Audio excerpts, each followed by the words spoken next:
Und damit herzlich willkommen zu einem neuen Sherlock Holmes Teil. Das müsste der fünfte Teil sein, den ich spiele.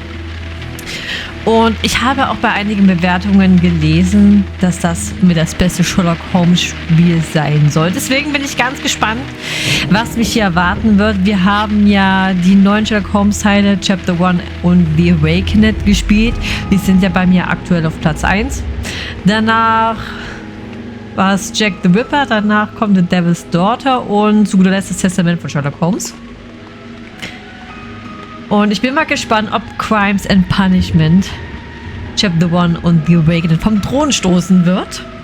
Wie das Spiel aufgebaut ist, weil ich mag ja die ganzen Minispiele aus Devil's Daughter sehr gerne. Das war in den vorherigen Teilen nicht unbedingt der Fall. Und ich hoffe einfach mal, dass diese Herleitungen, Schlussfolgerungen ein kleines bisschen logischer sind, für mich zumindest, als wie in den letzten Spielen. Und auch bin ich gespannt, ob es das ein oder andere Rätsel gibt, was mich wieder um die Verzweiflung bringt. Und da will ich gar nicht lange schnacken, sondern wir gehen gleich ins neue Spiel. In Gedenken an die himmlischen 100 der Ukraine.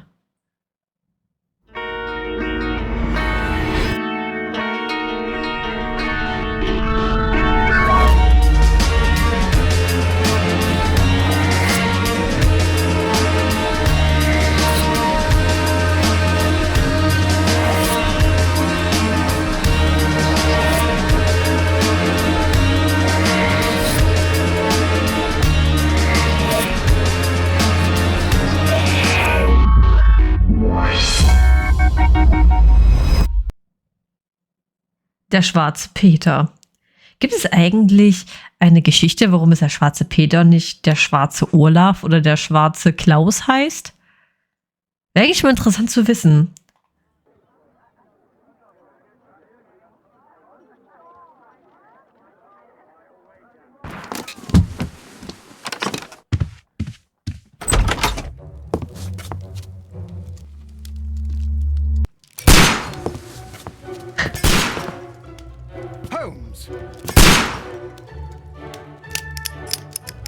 Oh.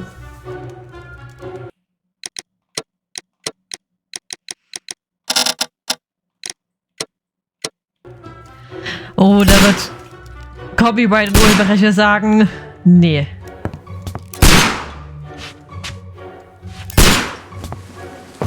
Holmes, will you stop that? Oh.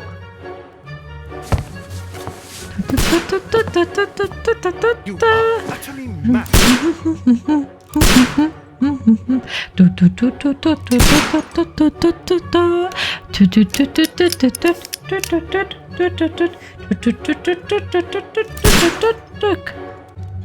Ah, verdammt, fängt von vorne an. Ich dachte, wir kriegen noch den Peak von diesem Musikstück.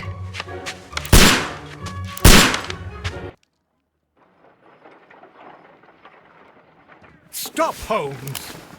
Is that you, Watson? Yes, of course it is. And you almost killed me. Nonsense. I was aiming for the vases. Blindfolded? Watson, quiet, please. I'm trying to concentrate. Zurückgehangen, klappernde Handschellen. Polizist Lestrade. Lestrade. Ah, Lestrade. What is it this time? He can see me. Well, here it is, and it's a good one, Mr. Holmes. A gentleman by the name of Peter Carey, also known as Black Peter, has been murdered. A sailor, most probably. What happened here? Oh, Mr. Holmes, how could you? It's the only exercise I've had all week. A grateful client from Limoges sent me a vase collection this morning. I couldn't think of a better use for it. You're out of your mind. I missed 4 out of 10. Given you were blindfolded, that was very good. Can I have a try? Am I the only sane one here? I suppose that Watson is right, Inspector. A little brain work would be preferable now. Do please tell us more about Black Peter. Peter Carey, born in 1845 and 50 years old. An ambitious sort, he achieved much success in seal and whale hunting around Scandinavia. Retired in 1884 with a small fortune. He invested his money in a property called Woodman's Lee, near Forest Row in Sussex. It was where he lived for 6 years, and where he was found dead yesterday. Has the investigation already begun? Yes and no. In fact, this crime is so mysterious that I would prefer you to join me down there. Give me half an hour to prepare, Inspector. Take your time and join me there. I have to go through the yard first. The merry men struck again. What have they done this time? They robbed a powder reserve. I'll meet you at Woodman's Lee, Mr. Holmes. I should help Mrs. Hudson here. I also have several appointments that I must keep this afternoon. I shall go alone then. Wie anders er einfach aussieht. Öffnen Sie bitte Ihr Notizbuch und halten Sie einen Überblick über den Stand der Ermittlungen, Aufgabenbeweise und so weiter. Und so weiter. Genau, das kennen wir ja schon aus The Devil's Daughter. Profil des Opfers. Ja, das sieht wirklich aus wie ein schwarzer Peter. Peter Carey, auch bekannt unter dem Namen Schwarzer Peter, geboren 1845 und damit 50 Jahre alt. Er war ein erfolgreicher Walfänger in skandinavischen Gewässern, setzte sich 1884 zur Ruhe und zog einige Jahre später nach Woodman's Lee. Nur kurz mein Mikrofon ein bisschen weiter runterstellen. So. Keine Ahnung, wer das immer verstellt. Genau, hier haben wir noch die Dialoge. Baker Street, Woodman's Lee. Genau, was haben wir hier? Oh ja, die Charakterporträts. Das hat mir auch sehr viel Spaß bereitet in Devil's Daughter. Ich hoffe, es ist nur genauso einfach. Ha! Oh Gott, nein. Genauso einfach.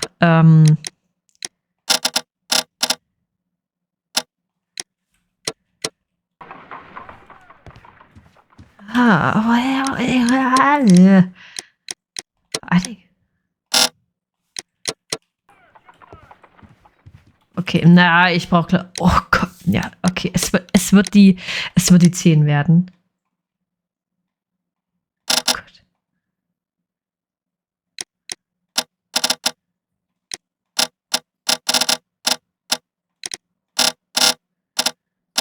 Mal kann ich das so ein bisschen einstellen, das ist ein bisschen... Oh Gottes Willen. Moment.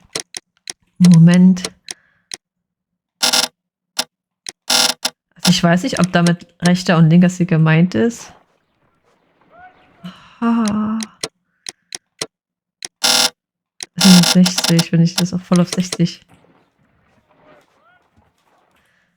Okay, also das hat überhaupt nichts damit zu tun. Dann wird es doch die 15 werden. Ja, ich denke, das ist ganz okay. Jetzt haben wir hier untersuchen. My analysis table. It is useful for my work. Irgendwie, also ich meine, wir haben jetzt in den letzten älteren Teilen immer die deutsche Audio gehabt. Jetzt muss ich mal kurz gucken, kann man überhaupt auf Deutsch? Gamma-Wehr passt eigentlich. Nö, kann man die Sprache irgendwie einstellen? Nee, ja, so wird gespielt. Okay, also müssen wir mit der englischen Audio Vorlieb nehmen. Ich habe ja kein Problem damit, aber manche stört es ja, wenn es nicht in Deutsch vertont ist. Aber ja, man sieht schon wieder, da haben die schon einige Details mehr dazu genommen. Beziehungsweise haben sie auch wieder einen großen Schritt gemacht, was die Grafik anbelangt. Okay, wen haben wir hier?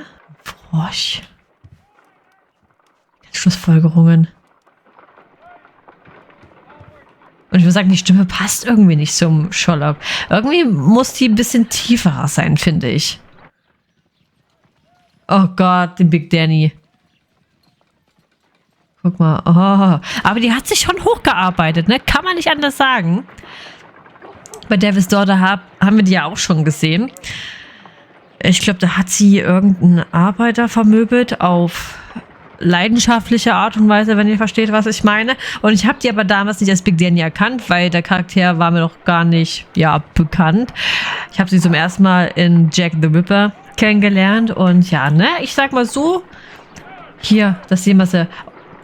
Vom Bordell in so eine schicke Wohnung. Also die hat's geschafft. Oder Brot. Oh, Brot. Der Kuchen. Ich hab voll Bock auf Kuchen.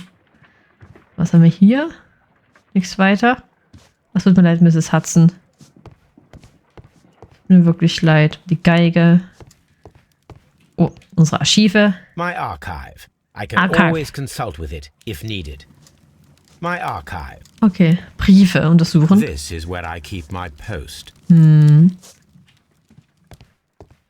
Oh, what a mess! What a terrible mess! Ja, es tut mir leid, Mrs. Hudson. You go along to Peter Carey's house. Mrs. Hudson and I will take care of the mess you've made here. Ah, das geht doch mal so die Scherben einsammeln und gut ist.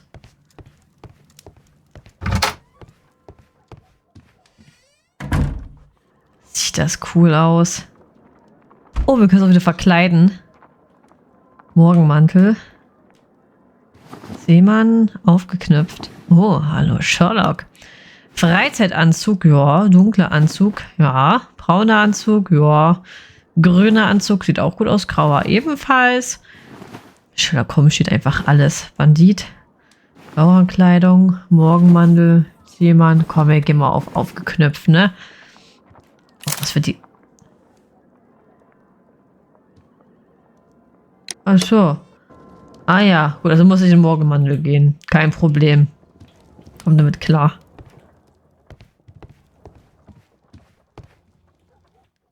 So, was gehen wir noch im Watsons Zimmer?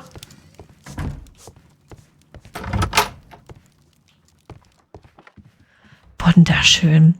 Sieht wunderschön aus. Wir haben eine Schreibmaschine. Das Bett ordentlich zugedeckt. Aber ganz ehrlich, die Decke ist so dünn. Wenn hier Minusgrade im Winter sind, dann frieren die sich durch den Arsch ab. So. Das machen sie sehr schön, Mrs. Hudson. Woodman's Lee. Da gucken wir auch wieder so eine schöne Szene bekommen. Ja, wir bekommen wieder die Kutschszene. Ich hatte das vorher mal gegoogelt, aber schon wieder vergessen. Ich glaube, Sherlock Holmes. Oh, wir sind schon da. Moment, Devil's Daughter. Wann kam das raus? Ich glaube, Devil's Daughter müsste ja rauskommen. 2016. Und Crimes and Punishment, ich glaube, oder war das 2018? Crimes and Punishment. 2014? Krass. Ich finde, das sieht besser aus als Devil's Daughter. Das ist ja richtig heftig.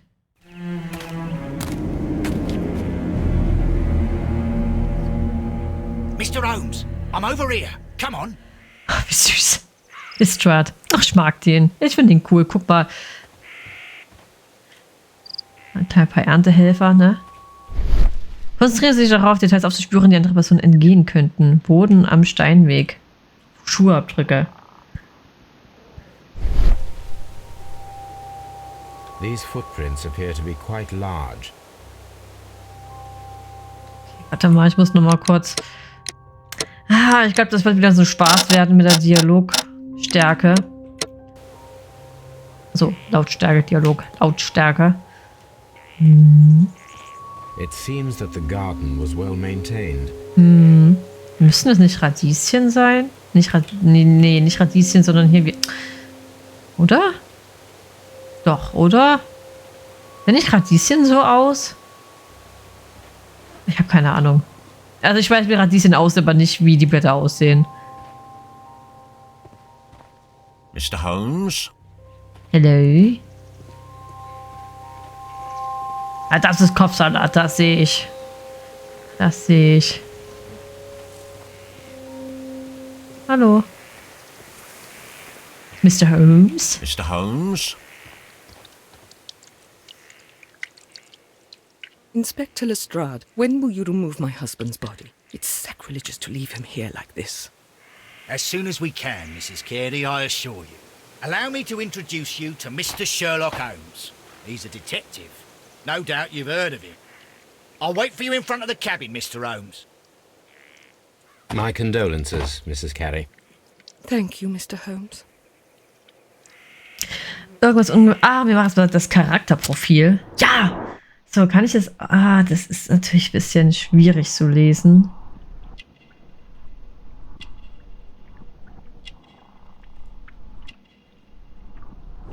Katholischer Rosenkranz. Gartenhandschuhe. Haubenmeise. Also sie hat sich um den Garten gekümmert. Nistkasten.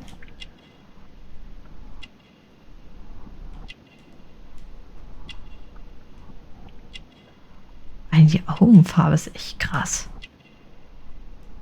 Kamee. Ein Kamee. Irgendetwas Ungewöhnliches? Madam, can you tell me if you saw or heard anything unusual upon the night of the murder? At 2 o'clock in the morning, I heard a terrible scream. But I thought nothing of it then.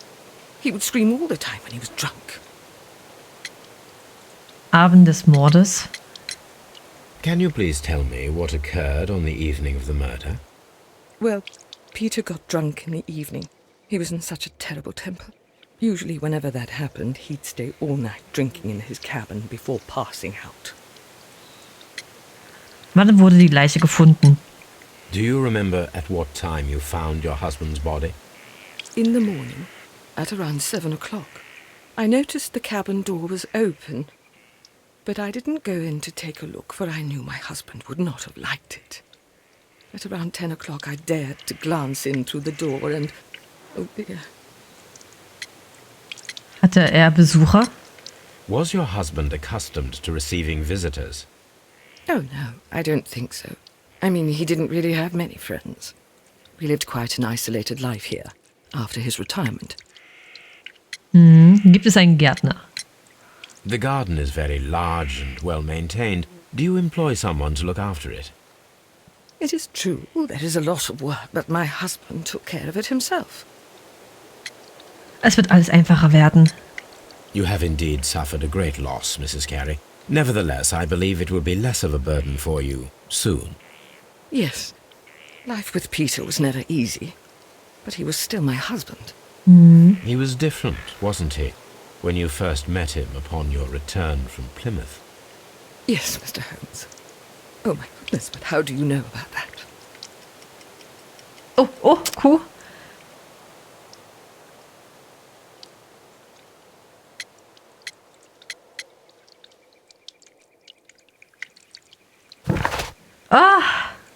Pilgerfahrt, Weiße, grüner Garten. Oh Gott. Gott, ich habe schon wieder geschlafen.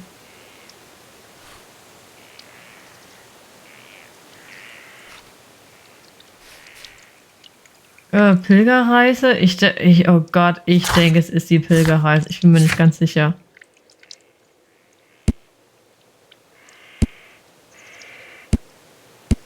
Ich habe keine...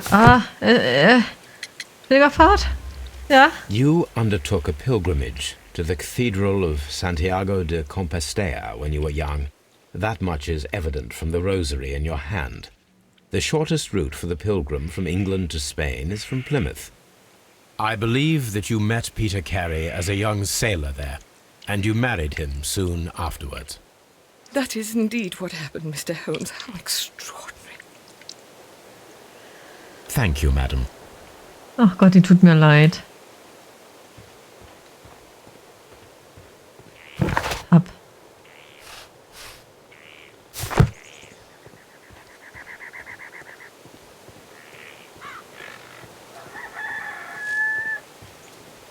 Es gibt auf jeden Fall eine nicht ganz so schlimme Musik wie im Testament von Sherlock Holmes.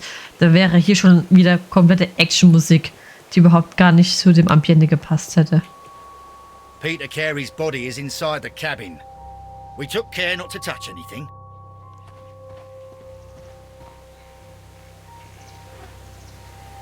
The door is locked.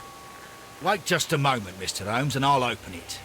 I locked it yesterday to ensure that no one should enter the cabin and tamper with the evidence. Ah, good thinking. Hello, hello, hello. What is it, Lestrade?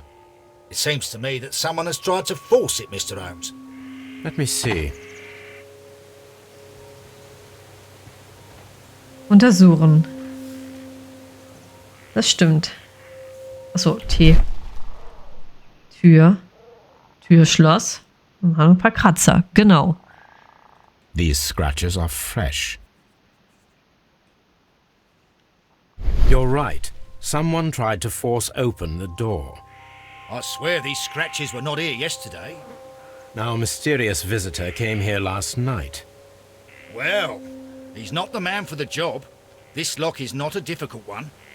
Perhaps he did not have the right tool.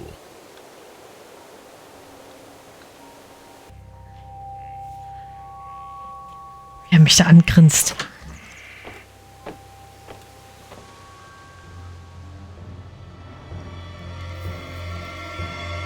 What a terrible way to die. Das meine ich mit hängen. Ich dachte, der hätte sich erhängt. Aber nun gut.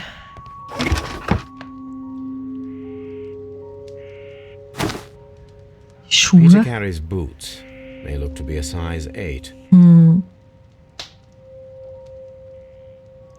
Navigationsinstrumente. Old navigation instruments. Nothing interesting. Logbücher. The ship's logs of the Sea Unicorn for the years 1878 to 1884. Peter Carey was her captain. Regal.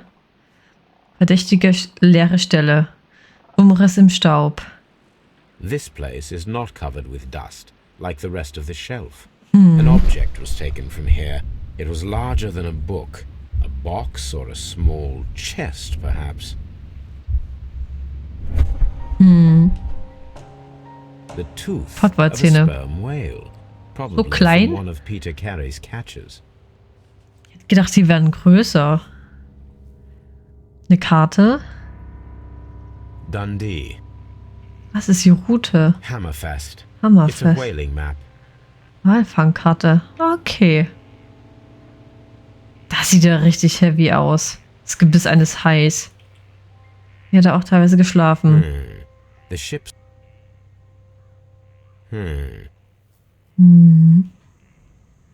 Harpunenhalterung. Harpoons for hunting whales. Oh, ein bisschen sehr klein, oder? Ich habe mir lieber größer vorgestellt. Tisch. 2 Gläser. Someone drank from this glass recently. 2 Gläser. Tabakbeutel. The PC. initials PC have been crudely burned. A sailor's work.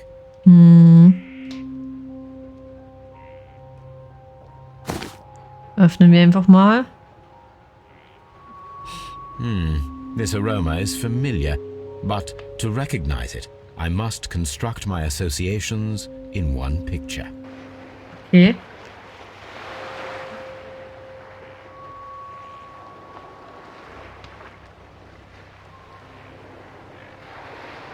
Das muss ich muss sie so drehen, dass sie...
Also, jetzt!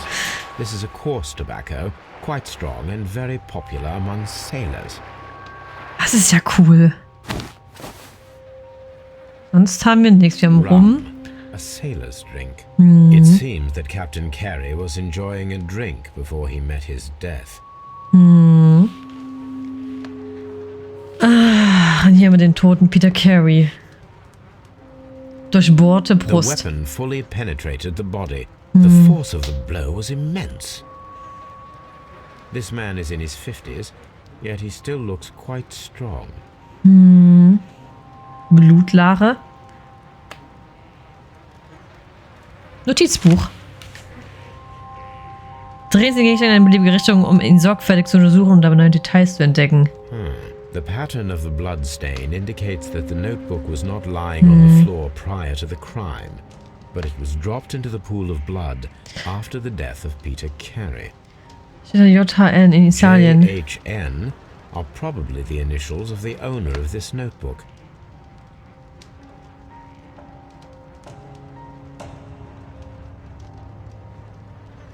Achso, öffnen. These Abkürzungen. abbreviations mean something, but what? Nehmen wir mal mit. So, dann haben wir hier noch ein Messer. Ein Matrosenmesser, um genau zu sein. This wooden handle is plain and solid. Klinge. This blood is from the pool underneath the dead body. Peter Carey tried to defend himself with this knife, but he did not succeed. Leider nicht. Gott, der Arme. Peter Harpune. Carey was impaled to the wall by a whaling harpoon. So wie er auch die ganzen Wale getötet hat. Peter Carey was fully dressed. He was not caught by surprise. It is possible that he knew his murderer.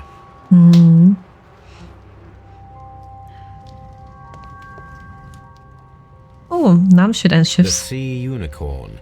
She was the ship that Peter Carey commanded. Ja. The ship's logs of the Sea Unicorn for the years 1878 to 1884. Ja. Peter Carey was her captain. Ach, B. Wenn Sie zwei Hinweise finden, die miteinander in Verbindung stehen, entsteht daraus eine Herleitung. Rote Farbe zeigt an, dass die jeweiligen Hinweise nicht zusammenpassen. Judith Carey hat ausgesagt, dass ihr Mann sich selbst um den Garten gekümmert habe. Das klingt allerdings nicht glaubwürdig und möglich vermisst sie etwas. Notizbuch. Ein Bruchversuch aufgespießt an der Wand. Ja, wahrscheinlich, weil die Person das Notizbuch holen wollte. Genau. Heute geht es, sich auf die Lauer zu legen, um zu sehen, ob der Einbrecher einen weiteren Versuch wagen wird. Ha! Someone was here yesterday. Yes. They attempted to force the door to gain entry. Ein Versteck zum Auflauern finden. Komm, wir verstecken uns einfach im Gebiss des Hais. Oder hier, oder? Fußabdrücke. Ach so. Carries Stiefel. Ach so, nach unten. These boots don't Ja, ich match wollte the gerade footprints. sagen. Ja. Wahrscheinlich gehören die dem Einbrecher.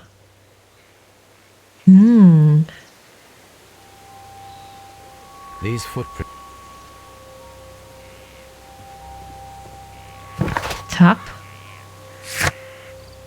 Tabakbeutel. Umrisse im Staub. Stimmt, da können wir nochmal die Frau fragen.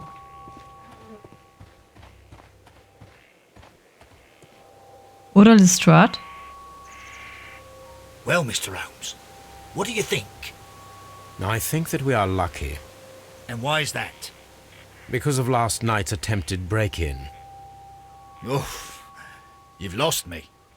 It is very probable that whoever came here hoped to find the door open. They tried to force it with a knife blade, but they failed. What will they do? Why, return tonight, when they will be better prepared. Aha! So what do you propose? We shall remain on the outside, near the window, where we stand the best chance of catching sight of our visitor. Well, gentlemen, ready your pistols. We have a long night ahead of us. Darf ich? Okay. Ich kann doch mit der Frau reden. Sonst hier irgendwas? Nee.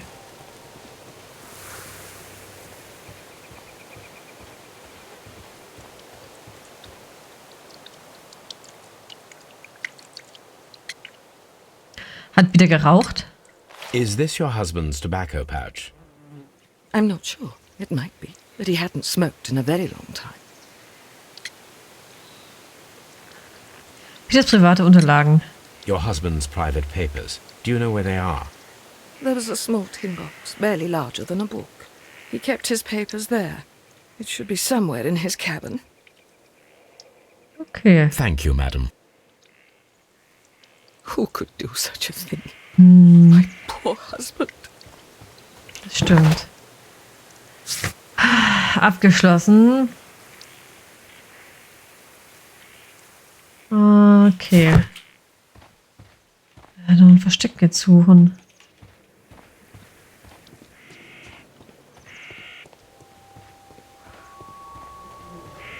Hier? Oh, hier Versteck untersuchen. This looks like the perfect hiding place.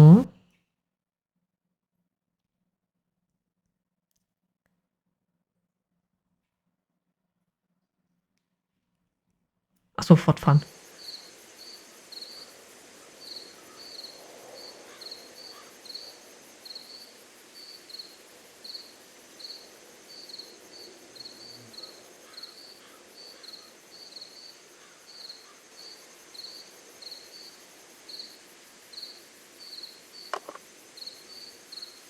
Shh.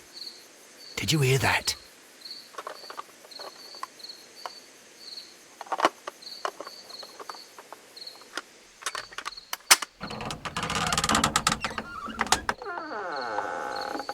There's someone there. I'm gonna collar him. I'll be right behind you. Police! Hold it right there. So. Jetzt bin ich mal gespannt. Hallo. All right, my fine fellow. Who are you and what are you doing here? You're detectives, I suppose. You imagine that I'm connected with the death of Captain Carey. I assure you I'm innocent. Innocent? Then what are you doing in his cabin? Shall I tell you? You came to retrieve what you had lost after killing Peter Carey, but we were here waiting for you. What is your name? John Hopley Nelligan, but I didn't... Do you deny that you came here yesterday? No, but I... Yes, it's just that I couldn't... I'm tired of this. Off we go to the yard. Tomorrow, I'll see that you're put in front of the judge. What? But you can't! I'm not... It's a terrible mistake! Natürlich. Enough. You can explain all of that to the judge. You're coming with me to the yard. But...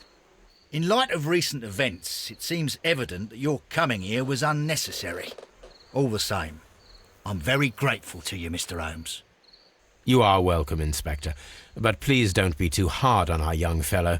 I would like to question him tomorrow morning.